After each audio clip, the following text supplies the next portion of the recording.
Good day and welcome to SCO BRICS Insight, where we look at what's really going on in the world of the BRICS. Well, the world's always been made smaller by the ability to fly across continents and oceans. I know I've flown from Russia to New York via the North Pole in the past as a shorter route. In fact, cutting across Russia is a shorter route to pretty much anywhere. As anybody who's flown from Asia to Europe or vice versa will tell you. Now today I'm going to talk about stupidity and those who practice it and then complain about it. Now it appears that European airlines have cut the majority of their flights to Asia. Just looking at their winter schedules, the European airlines, it's obvious that they've accepted defeat and realised they can now not compete with Chinese, Indian and Middle Eastern airlines on the flights to China, Japan and South Korea. Plus, Korean and Japanese airlines are not able to compete on the routes back to Europe. Now, the mutual ban on the use of airspace by Russia and the EU, along with the US, Britain and Canada, has resulted in a significant loss of market share for European airlines on the route to China and other parts of Northern Asia. The share of the routes in these countries has decreased from 42% to 23%, and the decline is going to continue. It's also affecting Korean and Japanese airlines trying to fly to Europe. The transition of airlines around Europe to winter schedules has seen a significant reduction in flights by European carriers to China. According to a report by Aviation Week citing data from the British consulting company OAG, Chinese airlines have increased their capacity in Europe by more than 26%. European airlines have cut theirs by almost 50%. Now, anybody with a basic knowledge of geography knows that Russia is the largest country in the world. Its landmass is larger than the USA and Canada combined, and it stretches from the Baltic Sea to the Pacific. There's 11 different time zones, and the distance between Moscow and Vladivostok is 5,603 miles. Put that in perspective. The distance between London and Los Angeles, including the Atlantic Ocean, is only 5,400 miles. Plus, to use the old phrase, as the crow flies, airlines like to use the same principle and use the shortest route between 2 points. And if you take Russia, the crows can fly across Russia, but not all airlines can now.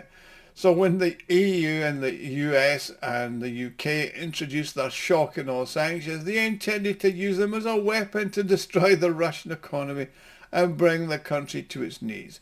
Now, their ban on all Russian flights into EU airspace, and basically the US said the same thing. Russia then obviously stopped all flights into and across Russia. Now, before I continue, I'd like to make an appeal. If you like and enjoy my videos, you can help me fund the channel and my website, SCOBRICSInsight.com, to further develop it. You can do this by making a small donation, which is done by clicking on the thanks button at the bottom of the video screen. Everybody who donates does get a personal thank you from me, and I'm thanking you all now just for watching. Now, one of the most significant reductions, that was actually quite amusing, was the new NATO member, Finland. Its national carrier, Finnair, has reduced its capacity to Asia by 90%. The Scandinavian SES, which is Sweden and Denmark as well as Norway, has reduced its capacity by 2/3, while the Dutch KLM, Swiss and German Lufthansa have cut their capacity by more than half. Plus, prior to the transition of the winter schedule, British Airways and Virgin Atlantic, the two major British carriers, announced reductions in flights to China. The former reduced its capacity on the Chinese route by 50%, has not scheduled any flights until at least November 2025. The latter has cancelled its only flight to mainland China. As is the case with other UK carriers, we're unable to use Russian airspace. This results in a significantly longer flight times, which have huge commercial implications, said British Airways. Similarly, Virgin Atlantic highlighted the same challenges. Following a period of careful consideration, we have made a difficult decision to suspend our services from London Heathrow to Shanghai, a route we have proudly served since 1999. The significant challenges and complexities on this route have contributed to this commercial decision. That was a quote from Aviation Week. Consequently, the London-Shanghai market is now served by 4 airlines, 3 of which are Chinese. Now, the withdrawal of European airlines from the air transport market to China and other countries in Southeast Asia can be attributed to a number of factors. The economic efficiency of all flights from northern European airports to Shanghai, Beijing, Hong Kong, Tokyo, Seoul, and even some cities in Southeast Asia was dependent on the use of Russian airspace. Plus, there are numerous cross-polar routes from Southeast Asia via the North Pole, such as from Hong Kong to Toronto.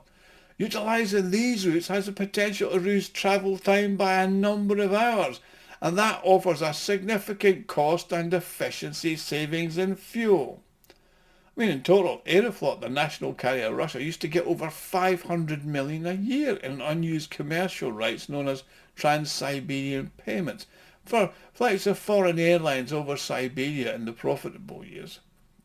Now, however, following the ban on the mutual use of airspace, foreign companies are now forced to spend significant amounts on going around Russia and alternative routes. I mean, according to figures just looked at by the Russian Ministry of Transport and some independent analysts, that's $37 million per week or $2 billion per year for that they used to use to pay over Russian airspace.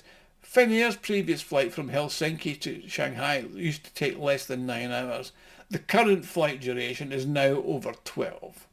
In European airlines from London to Shanghai, it's now over an hour and a half longer, and before the closure of the airspace, with the return of the flight taking 2.5 hours longer. Plus, the duration of Lufthansa's flight from Frankfurt to Beijing has increased 2 hours due to the necessity of flying around Russia. Now, the South China Morning Post newspaper reports that in stark contrast to the flight time on the Frankfurt-Beijing route of the Chinese airline, which is only 9.5 hours. They've also calculated that the cost of a passenger in economy on the Chinese airline on this route pays €200 less than they would do on a European carrier, and they get there quicker. I mean, in general, according to Aviation Week, the industry bible, China Eastern offers the lowest fares on routes from Frankfurt to Tokyo, Bangkok, Seoul, with a stopover in Shanghai. Plus, China's economy class are amongst the most competitive routes to Manila, Seoul, with a Shanghai stopover. That's resulted in a notable expansion of the market share held by the Chinese airlines. In the 5 years, their market share has gone from 58% to nearly 77%. Now, in this scenario, Air France-KLM CEO proposed this spring that airlines that are able to fly over Russian territory be banned from landing in Europe. However, the EU authorities gave that one the quick as a no chance bow. In fact, European airlines have 2 scenarios. The first option is to accept the loss of their market share and focus on trying to work with Chinese airlines where they can basically get sufficient occupancy of their flights and work together. The second option is to put pressure on EU authorities to restrict airspace to all EU countries bordering Russia. But that's unlikely to happen. The problem with there is they've made their bed, now they've got to lie on. I mean, they've been forced to leave the Chinese, the Japanese and the Korean market. But there is an alternative action, of course. They could turn around and say to the EU, please, please, please, stop this ban. This is stupid. We want to lift the ban because it doesn't work for anybody and it's costing us lots of money and it was a very lucrative market. But that's unlikely to happen either. Anyway, so that's enough of the stupidity of the airlines and the whole thing. Thank you for watching. Please like and share and subscribe. If you want to help me out, press the thanks button at the bottom of the screen, make a small donation. And don't forget to comment. Love to see your comments, love to read them, and I'll see you all again soon. Thank you.